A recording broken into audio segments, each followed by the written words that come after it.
Saludos a todos y bienvenidos a un nuevo episodio de nuestro programa El Sofá. Hoy tenemos el gusto de hablar con Bernardino Tomé Catalán.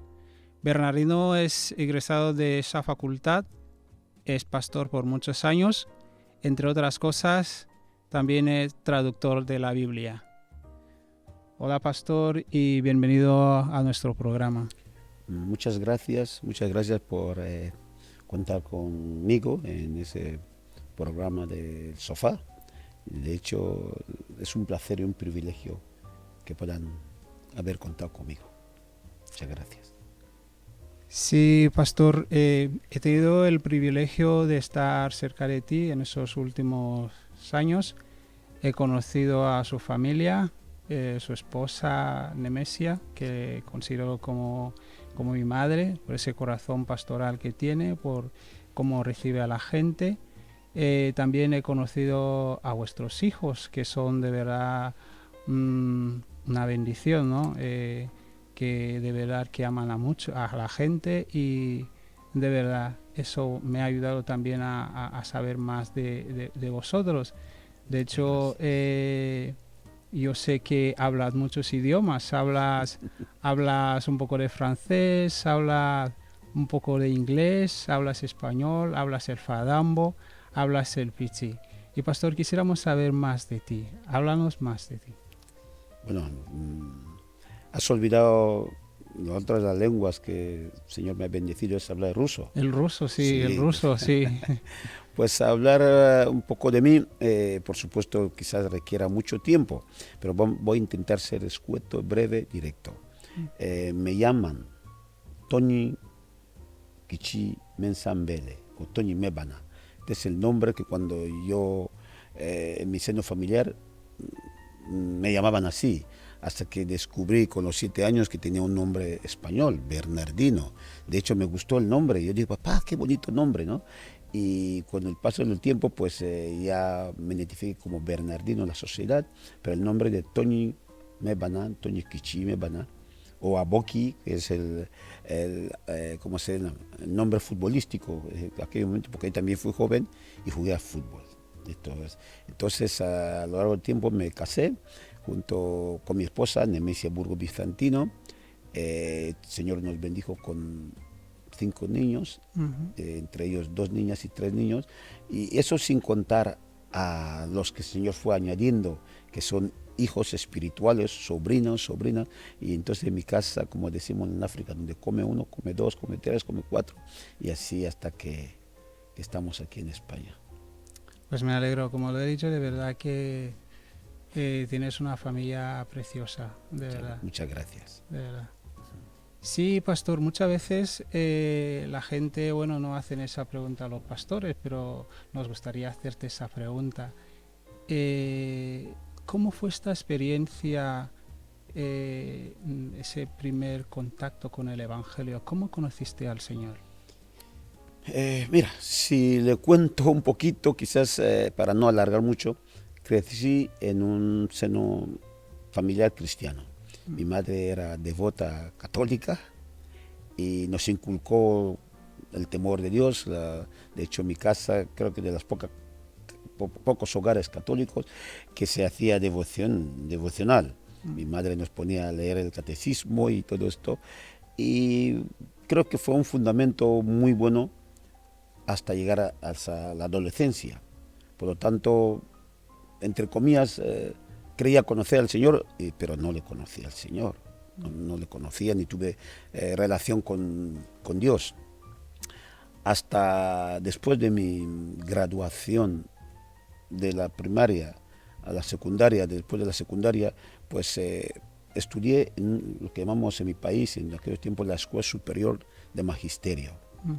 Fue en este centro, para ser maestro, justo entré en crisis de fe.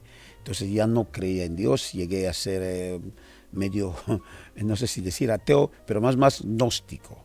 O ya entonces avivó en mí lo que llamamos el animismo, quiere decir la cultura de los diferentes espíritus, diferentes dioses que uno en África, pues las tribus los tenemos muy acentuados la religión animista es africana.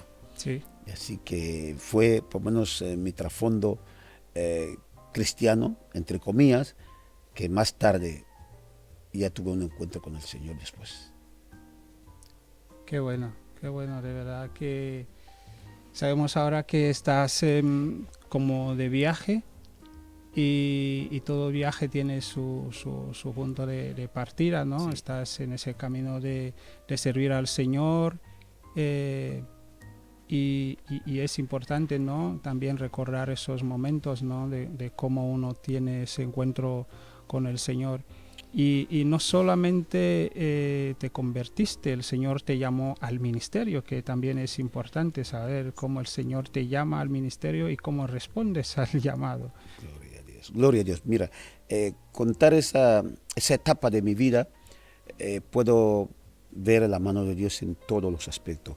Resulta que después de graduarme del magisterio como maestro, pasé una racha un poco difícil y complicada, adolescente, pero ya no adolescente porque ya tenía la edad de casi 20 años y empecé a pasar un momento complicado. Pero no sé si los azares de la vida me agraciaron con una beca. Wow. Y esa beca me llevó fuera de mi país. Mi mamá, mi papá, todos mis hermanos, de hecho, perdón, no lo había ¿Para olvidado. Rusia? Sí, para Rusia. Por eso ahora... Sí, por eso hablo ruso. Y estando en Rusia, pues estudié la carrera que fui a estudiar, que es psicopedagogía. Sigo la misma línea del magisterio. Y nosotros, pues como no podíamos estar viajando para las vacaciones a Guinea Ecuatorial, en nuestro país, o a Malabo, de la familia, pues encontré que los predecesores míos ya hacían viajes a Alemania, viajes a otros países, por lo tanto me sumé a los periplos de viaje por Europa. Conozco muchos países, que no viene al caso, y fue que después, un tiempo, el ateísmo seguía ahí, porque de hecho una de las asignaturas que nos enseñaban en la facultad, en la escuela universitaria, era el ateísmo científico. Por lo tanto, sentí seguir las corrientes de Marx y Engels, los filósofos del marxismo, leninismo. Interesante. Pero Dios obró, Dios está ahí siempre, porque uno de los viajes que hice para Alemania, en Berlín, no sé si fue el Espíritu Santo, pero me guió a entrar a una iglesia metodista. Metodista, sí, luterana, mejor dicho. Lo curioso fue que cuando entro no veo imágenes, digo, alá, hay una iglesia que no sea la que mi mamá me inculcó, que no había imágenes. Y yo digo, pues esta iglesia es guay, me gusta. Pero Dios empezó a obrar, porque al año siguiente, en un viaje, este viaje ya fue a Londres, estamos hablando de los años 80, porque yo fui a Rusia a estudiar en el año 80, no sé cuántas habrán nacido estos años, pero en el 84, si no me equivoco, fui a un viaje a Londres. Y los paisanos, unos muchachos de otro país africano que no viene al caso, nos hospedaron. Y el domingo la condición, sofá, duermes en el sofá, de hecho estamos en el programa sofá, valga la redundancia, ¿no? En el sofá, cama que dormíamos, condición, que el domingo teníamos que ir a la iglesia. Dentro de mí decía, otra vez iglesia. Y yo pensé que era iglesia católica, pero cuando fue otra vez, la sorpresa fue una iglesia evangélica. Y yo no sé si fue ahí comenzó mi llamado, no estaba convertido, pero me acuerdo la entrevista que tuve con el pastor. Me dice, ¿de qué país eres? Le dije, soy de Guinea Ecuatorial. Oh, qué bien, Guinea Ecuatorial. Mira, queremos enviar a alguien a Camerún. Y tú serás la persona, creyendo él que yo era creyente o que había convertido. Pero esto no era conmigo. Por lo tanto, no di mucha importancia y regresé a Rusia. Me gradué y hice todo para retornar a mi país. Y fue cuando retorné a mi país donde tuve el choque cultural de 5 años en Europa y regresar al contexto familiar africano. Y lo pasé un poco mal, además sin trabajo, sin todo.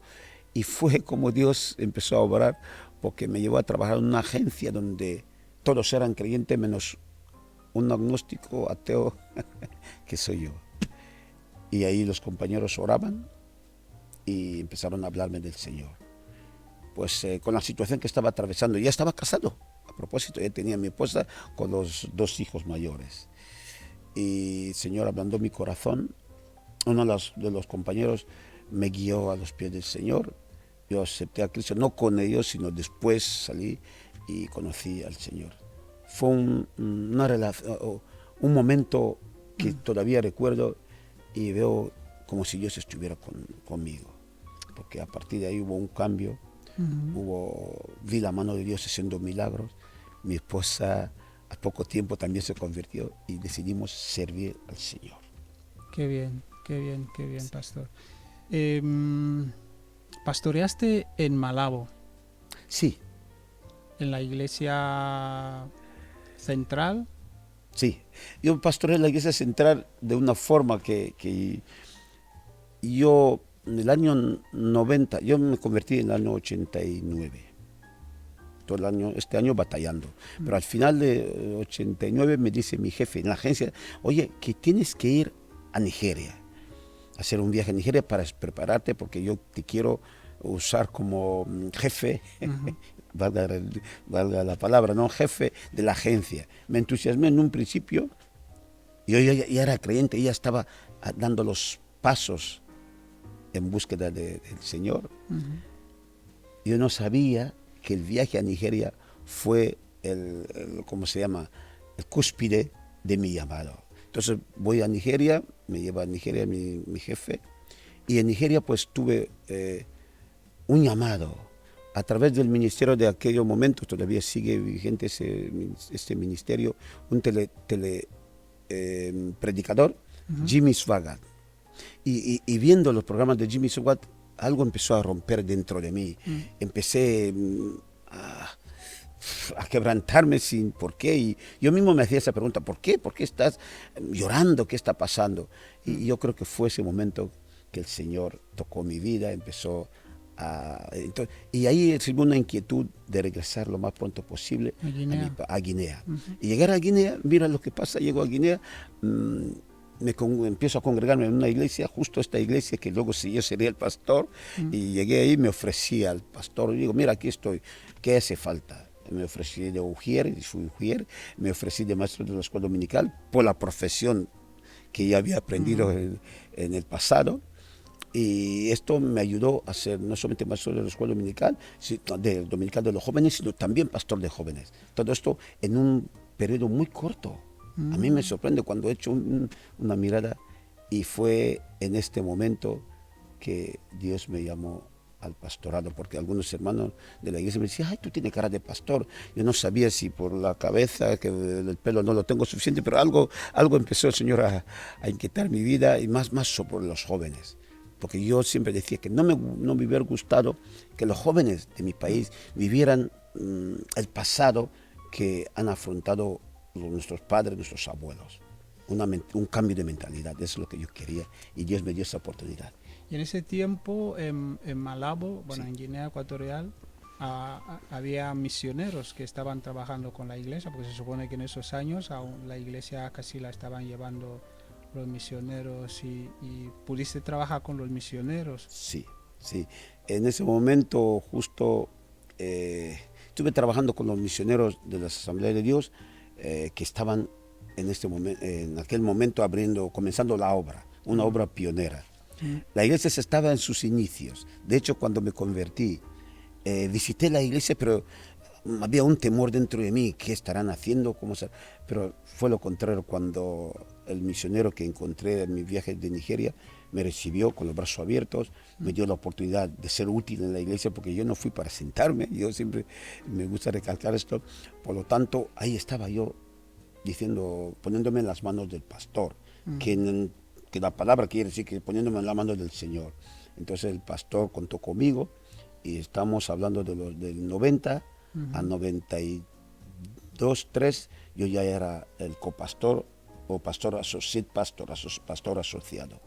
Qué bien, que los años 90 fueron clave en Guinea Ecuatorial, empezaron a llegar muchas iglesias evangélicas, pentecostales. Sí. Me acuerdo en Bata, en los años entre 95 y 96, la Iglesia Asamblea instaló una carpa enorme donde cada día vivan gente, cada tarde y muchos recibían sanidades y de verdad que fue un año muy Wow, de mucha bendición. me alegro que hayas tocado ese punto, porque entonces yo era pastor y Mm. esta carpa en Bata, yo fui parte de esta carpa. Mira que no lo sabía. Sí, fui parte de esa carpa. Interesante. De hecho, fui de los pastores que Sí, de verdad presidía que la bueno. alabanza y presidía culto, porque llegaron evangelistas de Estados Unidos. Qué bien. Y Sí, fue, me acuerdo sí, de eso. correcto. Sí. Entonces nos llevaron desde los pastores de Malabo a Bata Ujú. y tuve que dejar a mi esposa, mis hijos, para ir a Bata. Ya empecé la obra, Sí, ya, el fue trabajo un misionero. tiempo. Ujú. Sí, pastor. Ahora, Permíteme, porque durante ese tiempo, ese mover comenzó cuando hubo un evento mundial que llamaban la Marcha para Jesús. sí, sí. Y pues nosotros en Guinea, en una situación con que vamos a llamarlo, una situación política difícil, pude ponerme al frente de ese movimiento en Guinea Ecuatorial.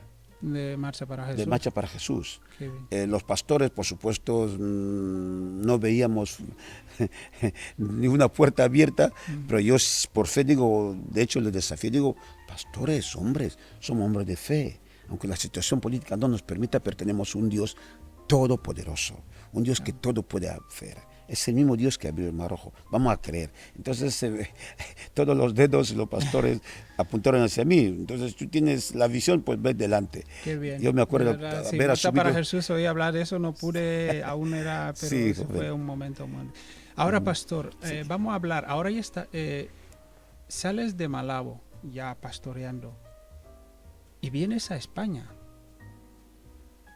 ¿Por qué? ¿Por qué llegas a España? ¿Vienes a España? Sí, vine a España. Yo creo que también esto entraba en el plan de Dios. Durante mi ministerio en Guinea Ecuatorial, en Malabo, concretamente, tanto en Bata como en toda la isla, Dios bendijo mi vida ministerial, respaldó. Vimos un mover especial en la iglesia que era pastor, crecíamos todos los días, llegamos a un número de membresía que hasta los mismos americanos no podían entender, me preguntaban, ¿qué has hecho? Digo, no hacía nada. Pero hubo directrices directamente del Señor, pautas que empezamos a implementar. Por ejemplo, fundé yo una ONG, entre comillas, que no era ONG, sino dar de comer a las viudas y a los huérfanos. ¿Por qué? Porque la necesidad lo requería. Y esto pues hizo que la gente se enteran de que en tal iglesia dan comida, dan asistencia, venían. Y también en el año 92 llegó a Guinea un ministerio desde España, el ministerio de misiones. Yo me acuerdo muy bien porque ahí no es una anécdota, ocurrió algo que cuando estaba ministrando a aquellos misioneros, de hecho el director de misión de aquel momento, yo sentí como pastor decir, vamos a levantar una ofrenda y bendecir a los misioneros. Paradoja. Vienen a ayudarnos y el pastor dice que vamos a levantar una ofrenda, pero créeme que fue la semilla que sembré para España. Digo esto porque hay que ver la trayectoria de cómo Dios hace las cosas. Y la ofrenda aquella, después de que llamamos al director y le dimos esa ofrenda, el director se emocionó, lloró, porque dijo, no pensaba que venir a Guinea para ayudar sería a los guineanos. Y esto marcó, porque con el director todavía tenemos esto que contamos, ¿no? Y fue a raíz de esto, pues yo creo que Dios abrió la puerta, porque cuando me enfermé por la famosa malaria, paludismo, me afectó lo que llaman un diagnóstico, esplenomegalia tropical, que es decir que el bazo se me había inflamado. Antes de venir a España estuve en Camerún, hice un viaje a Camerún con mi esposa, mi niño pequeño, Levi, creo que algunos le conocen, estuvimos en Banso, en un hospital bautista, y el tratamiento no respondió, regresé a Guinea. Fue cuando me vi un poco mal, ya busqué asesoramiento y me recomendaron que viniera a España. Pero para venir a España, sí, dime. Entonces podemos decir que llegaste a España por tema de salud. Ahí quería llegar, por eso, porque mucha gente dice que uno de noche a la mañana viene a España. No, yo estaba bien con el ministerio, la iglesia estaba creciendo, había algo especial. Por lo tanto, no tenía necesidad ni de ir a Camerún, quedarme en Camerún, ni a Abiyán. De hecho, durante ese tiempo ministerial estuve en Abiyán, visité las iglesias en Abiyán. Pero cuando me enfermé, el Señor abrió la puerta a través de unos misioneros de Wycliffe, Siel y Proel. De hecho, el hermano que Dios usó para que la embajada me diera el visado es profesor de CESTAD. Yo voy a mencionarle, se llama el doctor José Herrero Noguera. José Herrero, sí, profesor Correcto. de filosofía. Y él fue que me dijo, no, pastor, tú no puedes estar aquí enfermando y te mueras, que te quiero vivo. Me cogió de la mano. Te ayudó para que... Sí, fuimos a la embajada, él puso todo su documento ahí, dice, yo quiero que este hombre vaya. Y yo me quedé sorprendido porque mientras yo estaba buscando quién me podía dar visado, cómo podía conseguir visado, llega Dios, manda unos misioneros con Andrés Smith, que son también los hombres que Dios usó para que yo viniera a España. Y en España, pues Dios siguió obrando que viniera a estudiar. Aquí en la facultad. En la facultad. Entonces, entra la facultad. En la facultad. Así vine a España, estuve solo. Antes llegaste solo. Llegué solo. Y luego vino la familia. Llegué solo en Madrid haciendo tratamiento. Tenía un médico severo que me controlaba toda la semana. Tenía que ir toda la semana porque además con propuesta de una intervención quirúrgica que me iban a operar para extraer o para quitar el vaso porque ya no servía. Pero déjame hacer un pequeño paréntesis, porque durante ese tiempo yo comunico a mi esposa, la iglesia, están orando y llorando, dos cosas, orando por su pastor y orando por mí. Entonces fue como, después de un tiempo corto, el médico me somete otra vez a la revisión y encuentra que no hace falta ninguna intervención, porque había ocurrido un milagro. Un milagro, el Señor te había sanado. Me había sanado. Qué bien. Esto me gusta recalcarlo porque Dios ya estaba. Es interesante que cómo Dios obra, ¿no? Cómo Dios obra en nuestras vidas, ¿no? De verdad, Como... Dios obra. Entonces, estás ahora en CESTAD, con toda la familia. Y bueno, he intentado hablar, bueno, algunos cuentan, los que tienen hijos aquí, lo difícil que es estudiar aquí con familia. ¿Y cómo fue ese proceso, ese tiempo con toda la familia aquí en la Carlota estudiando? Sí, es de verdad que, gracias por recordármelo, que entre en el guión. Yo cuando me vine solo, recibí una beca desde Estados Unidos para venir a prepararme cara a ser un futuro traductor, porque en Malabo, los dos hombres que acabo de mencionar, hermanos que acabo de mencionar, tanto Andrés Smith y José Herrero, pues eran lingüistas o trabajaban en temas de sociolingüística. Y fue como cuando me vine aquí, pues siguieron respaldándome, apoyándome, y vine al CESTAD, o aquel momento Seminario Evangélico, a estudiar. Y durante ese tiempo, pues el director Daniel West y la presidenta Marisa Castaño, que la menciono con todo honor y agradezco su intervención, porque ellos se dejaron usar. ¿Para qué? Para reagrupar mi familia, para decirme, mira, vemos que quieres estudiar ya venía con cierta edad, por lo tanto... Y eso que ya has sido pastor en Guinea y quieres volver a estudiar, que es importante. Sí, quería volver a estudiar porque además de haber estudiado en Guinea, los estudios teológicos, entre comillas, no reglamentados, porque no había hecho un curso reglamentado, sino había hecho muchos cursos teológicos, muchos cursos, bíblicos, estaba preparado para, además, soy medio autodidacta, soy hombre polifacético que podía, en ese momento estaba trabajando en la embajada norteamericana, aprendiendo y mejorando mi inglés y al mismo tiempo pastoreando. Entonces cuando llego aquí, me dijeron, ¿y tienes familia? Digo, sí, soy padre de familia numerosa. ¿Y cuántos? Yo dije, mira, mi esposa y yo, Dios nos ha bendecido con 5 hijos. Oh. Madre mía, y tú estás aquí tranquilito con esa sonrisa y tu familia ahí. Digo, sí, no puede ser. Digo dos cosas, o regreso y ya sé lo que me espera, porque una persona con ese diagnóstico no se recomienda vivir en zona tropical. Por lo tanto, una cosa habría que hacer, que ellos vinieran.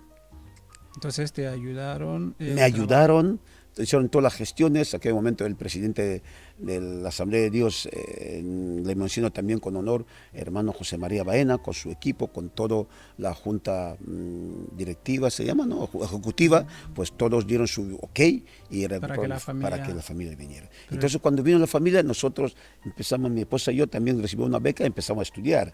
Y ahí entra tu pregunta, los niños. Sí, teníamos los 5 niños, los 3 niños primero, después vinieron los 5, y ellos tenían que estudiar. No sé si algunos ubican dónde está el CESTAD, pues a la cima, ahí hay una cuesta que se llama Cuesta de Piedra, ahí hay un colegio donde los matriculamos. Y nosotros veníamos de la Carlota porque entonces ya no podíamos vivir en el recinto. Solito yo vivía aquí. De hecho, una de las anécdotas, que en aquel momento yo podía jugar fútbol, que me decían que jugaba como un brasileño. Digo, no soy brasileño, vengo de África, soy de Guinea Ecuatorial, y con la edad que yo tenía, aquí con los estudiantes. Interesante esa parte. Y encima que ya la salud no me permitía, pero podías jugar. Podía jugar. Y esto, entonces fue como el Señor abrió la puerta, que los chicos pudieran estar cerca, comíamos aquí. Y hasta que mi esposa decidió que tomamos una decisión familiar de que ella dejaría su segundo año para incorporar al mundo laboral, buscar un trabajo, porque la economía, la beca no nos cubría para los gastos. Así fue como estudiamos con la familia aquí. De verdad que Mane Messi es una mujer trabajadora y luchadora. Es una bendición de Dios. Una bendición. Yo muchas veces la gente me dice, ¿tiene una guapa mujer? Digo, no, lo que ven es simplemente una fachada. Dentro está la verdadera mujer. Una luchadora, una mujer de bendición, una compañera. Es mi asesora, me asesora mucho porque ya necesito que alguien esté a mi lado. Sí, pastor. Ya has terminado el seminario y empiezas el ministerio aquí en España. Cuéntanos un poquito el panorama, la situación ministerial aquí, porque uno que ha pastoreado en Guinea sabe cómo es el contexto, cómo es la cultura, cómo son la gente, pero pastorear en España y ya también trabajando como misionero, ¿cómo es ese choque cultural? ¿Cómo ha sido diferentes lugares que has ido pastoreando aquí en España? Mi esposa y yo somos muy bendecidos. El Señor nos bendijo y nos guió, siempre buscamos dirección. Estando aquí, estando durante nuestra etapa como estudiantes, pues nos asignaron en una iglesia, en un lugar que luego mencionaré o que lo puedo mencionar, Écija, porque era una obra pionera.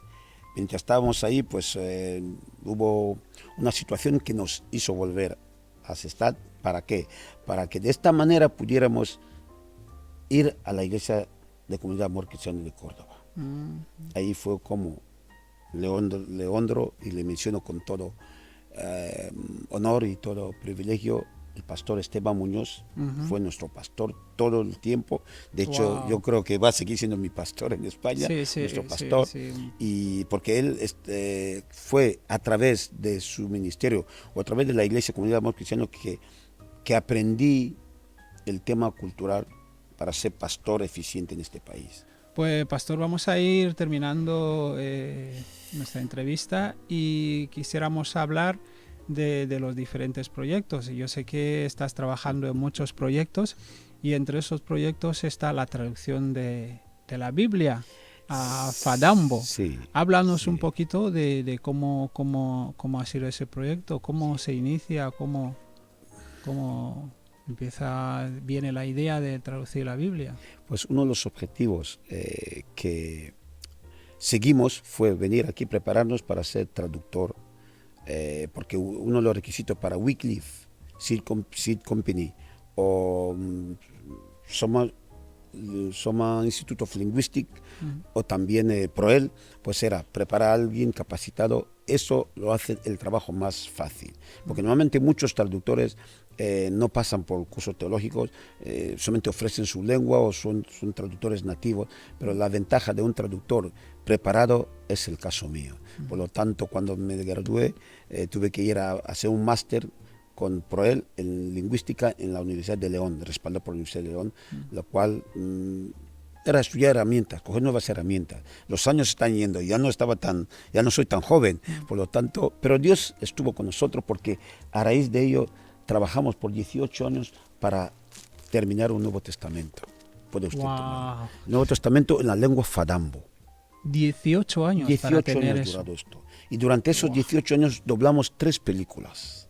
3 películas. Es decir, a más de el Nuevo Testamento, Sí. habéis también rodado películas. Sí, hemos doblado, que son películas ya existentes, Sí. hemos doblado la película y se llevó a Guinea Ecuatorial el director, José Herrero, vuelvo a mencionarle, estuvo conmigo, mi esposa, y fuimos a presentarlo. Fue algo histórico, porque marcó un antes y un después, que la gente pudieran ver las películas, y el año pasado pudimos ya hacer la dedicación, gracias a la Sociedad Bíblica que ayudó en la impresión.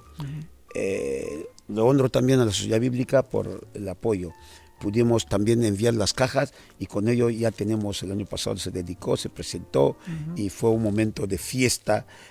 Dios va por delante, porque créanme, sin preparativos, vimos que la televisión y la radio... Seguí algunas imágenes de José Herrero bailando. Correcto, entonces son cosas que cuando tú pones la mano en la radio no lo sueltes, no mires atrás, ve delante, gloria a Dios. Así que usted tiene la posibilidad de tener y mostrar a los seguidores del sofá. Qué bien, qué bien. Pues el Nuevo Testamento en fadambo. En fadambo. ¿Y cómo fue la reacción del pueblo, ¿no? Al tener, porque eso yo creo que es una bendición, ¿no? para el pueblo annobonés. ¿Y cómo fue la reacción de ellos al tener el Nuevo Testamento en su... Fue un momento apoteósico, un momento de fiesta, un momento de quebranto. Empezando con un servidor. Estábamos en el acto que se hizo en el Centro Cultural Guineano. La asistencia fue masiva, algunos no se habían enterado, pero los que se enteraron y dimos cita ahí, fue algo conmocionante, me conmocionó, me tocó hasta la fibra de mi corazón, porque hace unos cuantos años comenzamos y ver que la gente se reúne para esto. Y estaba la televisión, estaba la radio, todo esto, la gente lo recibieron como decir, ya era hora que pudiéramos también tener nuestro propio. Porque las películas eran películas, no podían tener, pero toda esa película de Jesús y Hechos de los Apóstoles tenían su base después de traducir El Borrador. Qué Así bien. que fue como. Pero nosotros ahora, trabajando en la iglesia de Écija, seguimos trabajando en el proyecto. Sí. No hemos parado. ¿Qué proyectos tenéis ahora? Ahora mismo estamos trabajando, traduciendo, porque queremos traducir e imprimir cerca de 25 libritos de Antiguo Testamento. Con los Nuevos Testamentos, las parábolas de Jesús, los vamos a extraer porque ya lo tenemos. Entonces extraemos estos libros y se imprimirá si encontramos financiación para imprimirlo. Por tanto, mi trabajo de aquí a fin de año es tener 25 libritos de historias de Antiguo Testamento, que los niños les van a gustar, los mayores también, David y Goliat, hablar de José en Egipto, historias, por ejemplo, el diluvio universal, y las cosas que ya he trabajado ya, Sodoma y Gomorra, para que la gente vea el peligro inminente que hay sobre el pecado, ¿no? La consecuencia del pecado. Y luego también habéis viajado mucho en esos últimos años. Sí, hemos viajado. El proyecto requería hacer viajes a la oficina central de Wycliffe. Sí, Wycliffe, allá en Carolina del Norte, en Estados Unidos. De hecho, asistimos a talleres, mi esposa y yo, para ir puliendo, trabajando, limpiando el trabajo final. Entonces viajamos y también viajamos en otros países de Europa que nos invitaron. Estuvimos en Alemania, estuvimos en Bélgica, en Inglaterra hace 2-3 años un pastor de Liverpool nos invitó y fuimos a presentarlo. Y en España, pues muchas iglesias también. Recientemente mencionamos la iglesia de Puerto Sagunto, la iglesia de Bethesda, que nos invitó su culto de misiones y estuvimos presentando. También la iglesia de Córdoba, con el pastor Esteban, vuelvo a mencionarle, hemos tenido la posibilidad de muchas veces de presentar el Fadambo, el proyecto. Son las iglesias, muchas iglesias. Aprovecho desde aquí para agradecer a cada pastor, cada hermano anónimo. No voy a mencionar tu nombre, tú sabes que me refiero a usted, que has estado apoyando, orando o llamándonos para animarnos. Créame que no es en vano. Sí, porque de verdad un proyecto así requiere de verdad financiación, Sí, oración sí, y de verdad que tenerlo así, yo estoy seguro que ha sido trabajo de muchas personas, ¿no? sí. Y eso. Pues nada, pastor, de verdad que ha sido un placer tenerle aquí en nuestro programa, El Sofá. Gracias. Esperamos tenerle en otro momento. Y de verdad que gracias por aceptar nuestra invitación. Muchas gracias. Pues Antes de que terminemos, yo sé que queda unos minutos, quiero decir a los hermanos que no entiendan, me dicen por qué traduce la Biblia, porque es parte de la Gran Comisión, ujú, es parte de misiones. Nosotros somos llamados a compartir la palabra. Y hay un pasaje que Pablo dice, ¿cómo invocarán a aquel que no conocen o no han oído hablar? ¿Cómo irán? Entonces, cuando tú miras en Romanos 10, me parece, capítulo 10, ahí habla de esto. Yo he sentido, siendo pastor, junto con mi esposa, de dejar un legado. Y ahora mismo ya casi lo hemos dejado, vamos a ver qué es lo que más. Hablar de misiones es hablar, es ponernos en movimiento. Como misioneros somos reparadores de portillos, somos gente que podamos amonestadores de que algo va a ocurrir si no te arrepientes. Somos gente que debemos reparador de portillos también, agentes de cambio. Yo doy gracias a Dios que yo sentado en el sofá puedo hablar con testimonios tangibles de hombres y mujeres, hogares, no solamente en Guinea Ecuatorial, que están sirviendo al Señor, sino aquí en España, o la iglesia donde estamos, Nécija, que dicen, gracias pastor por venir, gracias pastor por dejarte usar, gracias por intervenir en nuestra vida. Hay una anécdota que quiero contar. Una vez una amiga de mi esposa contó que en su hogar, pues la cosa estaba muy mal. Su hermano y su madre no se llevaban bien. Aquí en el pueblo donde estamos en La Carlota. Yo vivo en La Carlota. sí que Porque, hablan muy bien de vosotros en y el pueblo. Todo el ¿por qué mundo vivo en La habla. Carlota? Vivo en La Carlota porque cuando nos graduamos teníamos que ir a vivir en Torrejón de Ardós, en un campo. No tengo coche. ¿Cómo traigo a mis hijos a estudiar? Por lo tanto, lo Sí, sí, analizamos es quedar en el y por pueblo. él nos aprobó para que quedáramos aquí ya en un futuro. Pero ya ven, ese futuro ha transcurrido ya unos cuantos años. Ya, Y así fue como esta mujer le cuenta a mi esposa, y mi esposa me dice que algo podemos hacer. Digo, sí, quiero ver a ese hijo que no honra a su padre. Después de hablar con ese muchacho, él fue a casa, conversó con su mamá, pasaron la fiesta navideña y yo llego un día de trabajo, yo encuentro mi nevera lleno de yogures. Y pregunta a mi esposa, ¿qué hace una nevera llena de yogures? Dice, sí, porque vino aquella mamá a agradecerte porque por fin con su hijo se han reconciliado. El qué ministerio bien, qué de bien, Elías, el ministerio de Juan Bautista es reconciliación. Y eso es qué lo que bien. llamamos misiones. Los paganos necesitan que les sigamos hablando. Así. Y hoy día el Fadambo ya puede sacudir el polvo. Dice, si no amonestas al impío para que se arrepienta, yo estoy con mi conciencia tranquila cuando el Señor, no sé, para seguir sirviéndole. Así que Qué muchas bien. gracias, Sofá, muchas gracias, señor Sí, entrevistador, sí, sí, hermano Wenceslao, y te animo a seguir sí, adelante porque Dios tiene propósitos para ti, para tu esposa, para el sí. tiempo que estáis en España. Muchas gracias, pastor, de verdad, muchas gracias. Y para los que no lo saben, en Guinea tenemos muchas etnias. Entre ellas están los andoboneses, ¿no? Entonces, el pastor es un andobonés, yo soy fan.